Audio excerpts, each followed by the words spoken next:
Juan from Ocala, Florida, wants to know, when you're not practicing, what kind of music do you gravitate to? What do you listen to on your iPod? What do I listen to?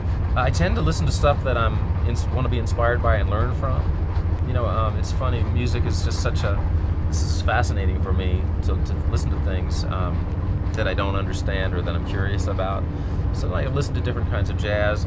If I'm working on a classical recording, I'm going to be listening to classical music all the time. If I'm working on playing with African musicians, I'm going to be listening to their music as much as possible. Yeah. And I love it. But I also like to have an overview of what's going on the scene. Have all my favorite artists that I've loved the whole time, the Joni Mitchells and Sting and Randy Newman and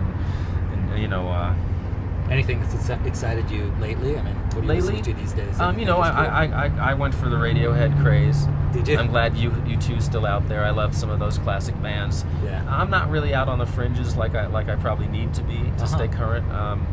Jeff Coffin's always been really good at playing me a lot of stuff that he's listening to. People will turn me on to cool things. It's true. I guess you've got a lot of music tastemakers here on the bus flowing with you, around the bus. Yeah, but the truth is, I kind of spend so much time working on music. Like, I have a lot of things I'm trying to bring out of myself, and I don't want to get overly influenced at this point.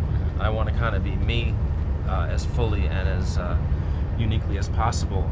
So I'm spending so much time working on the music. Sometimes the best thing for me when I get done and I'm finally not playing is to not listen to music and to have other experiences. I've heard that a lot with musicians. They kind of they soak it up for a portion of their life, and then they get to a point where they've created their thing and they want to go with it. But then when you get in a rut, there's so much stuff out there to get inspired by. Yeah.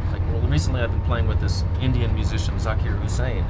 And so playing with him, there's a lot to learn. Like when I went to Africa, there was a lot to learn. So listening to Indian stuff gives me both a lot of music to get excited about and a lot of things to give me new ideas. Yeah, sure. I'm supposed to be writing a banjo concerto this next year, and so I'll probably do a lot of listening to different classical stuff.